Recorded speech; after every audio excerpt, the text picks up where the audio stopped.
Ciao a tutti, ci troviamo alla fumetteria Alastor di Milano in collaborazione con Tunue per intervistare oggi Tony Sandoval. Ciao Tony, how are you? Good, I'm happy to be here. Yeah? I always enjoy my visits in Italy. Normal. That's the most important thing, I think. So we met last time, we met in Lucca. Yeah. And you were promoting the new book, Echi Invisibili. And this time, what changed? What have changed this time? Look, I came here, I think, for different reasons. I'm having an exhibition and cut art in Roma. Mm-hmm. That's the reason, one of the big reasons I am here. And I think the exhibition will be still running this week because it already has been like 2 months. Yeah. Yeah, I couldn't come to opening, but yeah. So I don't have a new book. I just came here because of the exhibition. Yeah. So, what is the meaning of the name of this exposition? That is Persi in un sogno, Lost in a Dream. You choose the name? No, I just learned this right now. Yeah. I didn't know that.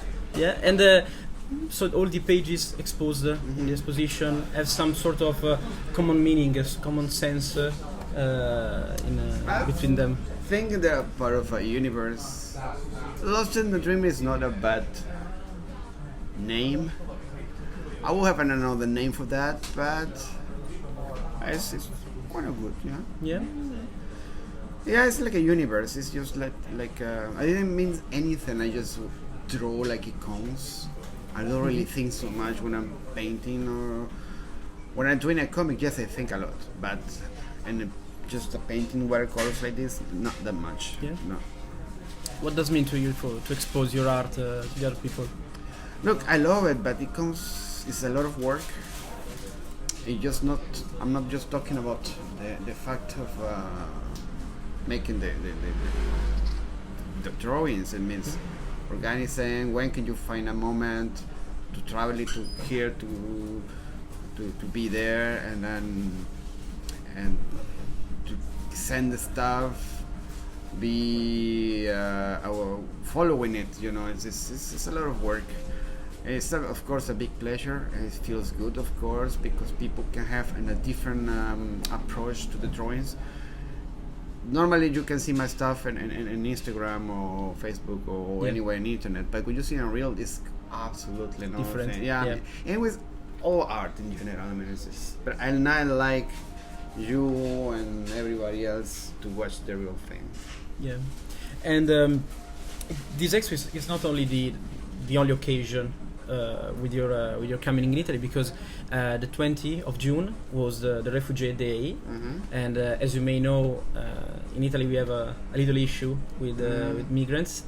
And do you know something about this situation? I just learned it was that day. I didn't know that it exists or anything.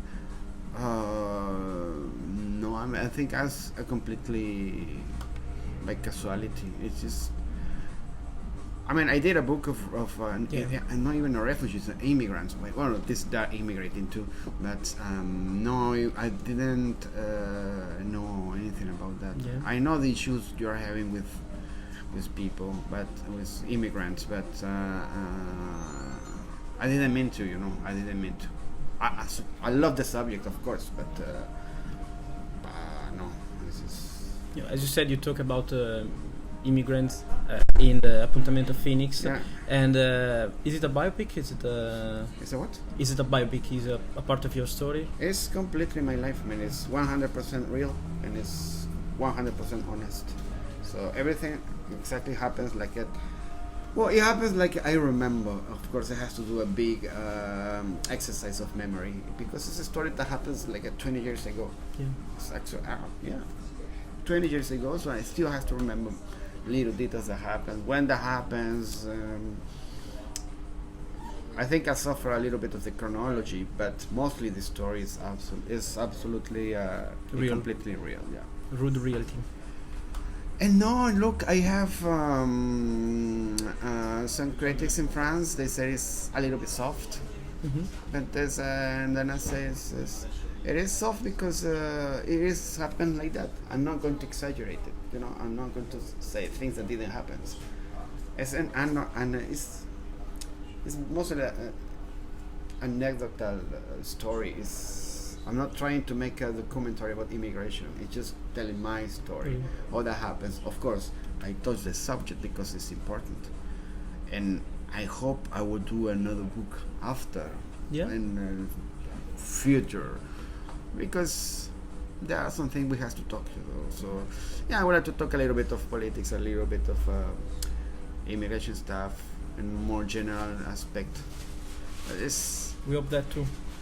Yeah, man, it's very interesting. I mean, I love to watch those things. I heard so many stories from the first person about immigration. It's always people from Africa, from Russia. Oh, we got so amazing stories. You cannot believe. My story is just a naive walking in the park. Unfortunately. And how do you think that even a comic book can give a lesson about issues like that? Look, a comic is just a media of communication, man. Like a books, like a magazine, like a film, like a documentary. It's everything you want it. Of course, it can teach you and teach me and teach everyone. Yeah, it's just for me, it's just the media, man. It is. I mean, it's a media I love, but I don't put comic capsule of superheroes or manga or you know what? It's a completely. It's a book. It's a real thing. You know? And another topic you really use in your comics is music, especially metal music. And what does music? First of all, what are your main your favorite groups? My favorite groups. Oof. I guess you will do the same thing if I ask you. No, I mean I am a Meshuggah maniac. You know, I'm a big fan of Meshuggah. It changes, you know. Sometimes I feel more moody, or something I feel like I want to listen to more heavy metal from the 80s. It depends, man. It's all the bands I like and my favorites. That's just one, you know. I mean, let's say that. What do I play more in my playlist, right? And how music interact with your work Look, and maybe influenced it? Yeah, I listen so much music as I'm working. Sometimes I pick up a little passage of the lyrics. What I'm listening right now, I am listening to so much the Rise of Sepultura right now. Talking about albums, you know. I was listening the last of Meshuggah, of course. I think it's the Heretic of Morbid Angel, and I make my own playlist of Striper. I have fetish for this band from the 80s. Striper is a Christian band, man. They're hyper cheesy, man. You cannot believe it, but I love it. They're great musicians. Yeah, and this is what I'm listening right now. And I used to listen a lot of doom metal, but recently I stopped that, and I like to listen more like heavy metal, like straightforward metal and experimental things, some folk music. I'm getting a little bit back some old Metallica, some oldish Megadeth. I enjoy them too. Yeah, just going by, you know. I mean, I like to listen to new bands, but at the same time, I listen to my old ones. It's impossible to pick up one, you know. Just telling you. I know. That's what is in my playlist right now? Those albums I tell you. I think that should be the correct question. What is in your playlist? Yeah. And your comics also speak about emotions. And focusing on the different kind of emotions. And what do you think are the most powerful of emotions? Well, I think all of them, you know, all of them coming from the situations they are, and I think I like to talk about human beings in general, you know. I like to not put my characters in an exact place, which I'm doing right now, but this is a particular thing. I like to create the whole thing, to invent countries who are mostly like France. It's a mix of between France, Italy, Mexico, you know. And I like to put the like you said, the emotions, feelings, to draw things that doesn't exist, you know, that doesn't exist on physics, you know, to draw the music itself. And, Wow. And this is what I like to do. And that's a funny question, because you say I drew I have only done 2 books of musicians. No, that's not much. Yeah, Dumboy And Nocturno. Yeah, that's it. No, there is no more. Of course, I always have ideas to do new things, to mix with another things. Right now, I'm making a story more of a graphic artist.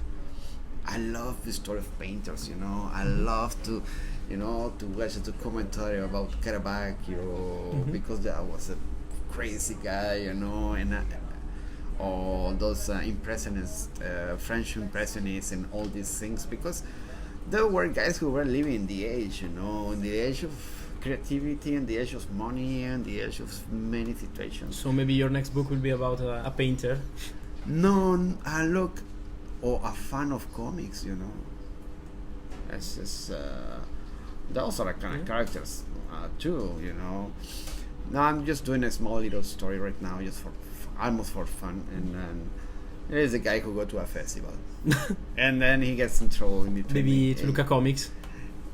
I'm doing for a particular festival in France. It's a tiny story. Yeah. But it's a guy who gets in trouble in his way to going to a festival. Yeah. That's just for tell you something, you know. That's fun. And I'm doing some other things. Futura Nostalgia, is some of the series I'm working right now. And it's not about an artist, it's about an engineer. It's a girl who is an engineer, and then it's the apocalypse. He lost his pills to manage her hormones working on, so yeah, you can imagine. Yeah. Perfect mix. Yeah. And you work alone very, very often, but as we mentioned, invisibly, sometimes you have to spread your job with other artists. In this case, with Grazia Lapadula. Yeah. And how do you organize when you work alone and when you have someone to share your job? All right. When I work alone, it's easy. You know, I just wake up and start touching the paper. Mostly, it's touching the paper. And when I work with somebody like Grazia, I have to sit in the table to think clear that person will understand what I want to say, and then she show to the rest of the people in the way we both want to show to the rest of the people. A little bit more complicated, but at the same time it has this beautiful thing of receiving the pages done, and it's true. It's like Christmas, you know. You see the new bunch of pages and I says, oh man, this is so beautiful, and I didn't expect it, I will not do that like this, but oh man, this is so nice. It changed completely my approach to the story, and it is very rich. I guess as a writer, it's very nice to work with somebody like Grazia, because she puts so much of herself. He's not kidding about, you know. He's very Straight. Yeah, very. I don't know, but she really wants to do a good job, and I say thank you, because many artists just draw like, if this is not the story. So yeah, I mean, it's not so complicated, but yeah, it has to be more clear with myself and with the person I'm working with. And when I'm working with myself, a little messy, I change of mind, so I just pull back, I take things out and I put things in. It's like making a big picture on Photoshop, I don't know, to mixing things, and then you have at the end the whole. It's like a musician, you have to mix the different instruments. It's editing, man. It's editing a lot, but in my mind. So I editing so much things in my mind. And when I work in like this, I have to be precise. So obviously your style is really iconic and personal. How do you improve your style? How do you learn to draw? I'm trying to be better than myself all the time. I'm trying to beat myself. I try to what do you say? Obsessed with that. In fact, really. Of course, I learn how to deal with this. Before I suffer, now I'm taking cool. I give me some days of to not be better than myself, and then I attack. But the attack has to be real, you know. So in between, I think Water Snake was the first book I did in this way of thinking, to be better than myself. So Appuntamento Phoenix is more anecdotic, like I told you. For me, it was more important to tell the stories. Drawings are way too much simple, like Doomboy. Doomboy was the same thing. I just wanted to tell the story. I think in both times I should take a colorist, but I didn't. And then Cadaver Sofa was, I think it was a happy accident. You did it all by yourself? Yeah, I did it all by myself. Yeah, I didn't want to do that, but it came out like this. And Nocturno, I overthought about that. I really struggled with the story, and then basically that. And what are your favorite artists? Not only speaking about comics. You asked me the same thing with metal, man. Yeah, I know. What am I writing right now? My last book I love it was Lorenzo Mattotti Grinalda. That's the last one I love. And then there were this Taiyo Matsumoto, Samurai Bamboo. I love that. I know Taiyo Matsumoto, but I don't know. But yes, this me neither. I didn't know it, and then I saw it. I bought it. The style is so like those print from the Japan, and I just have a thing for his universe, his way to tell, his way of movement, and I don't know. It's a special guy. So yeah. And what other thing I saw I like so much recently.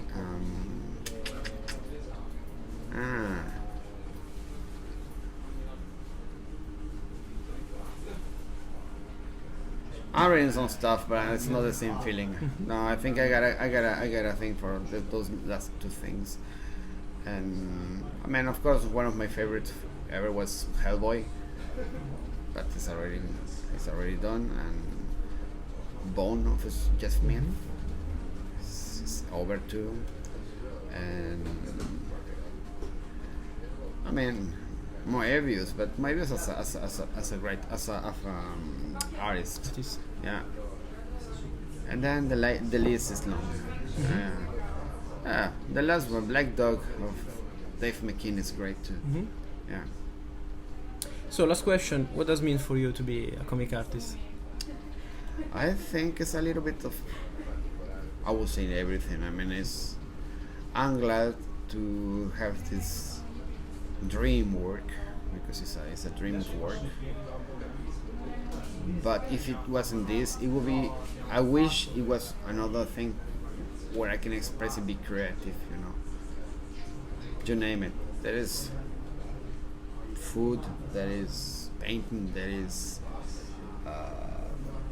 you name it, man. But I only wish to have a job where I can be good and creative.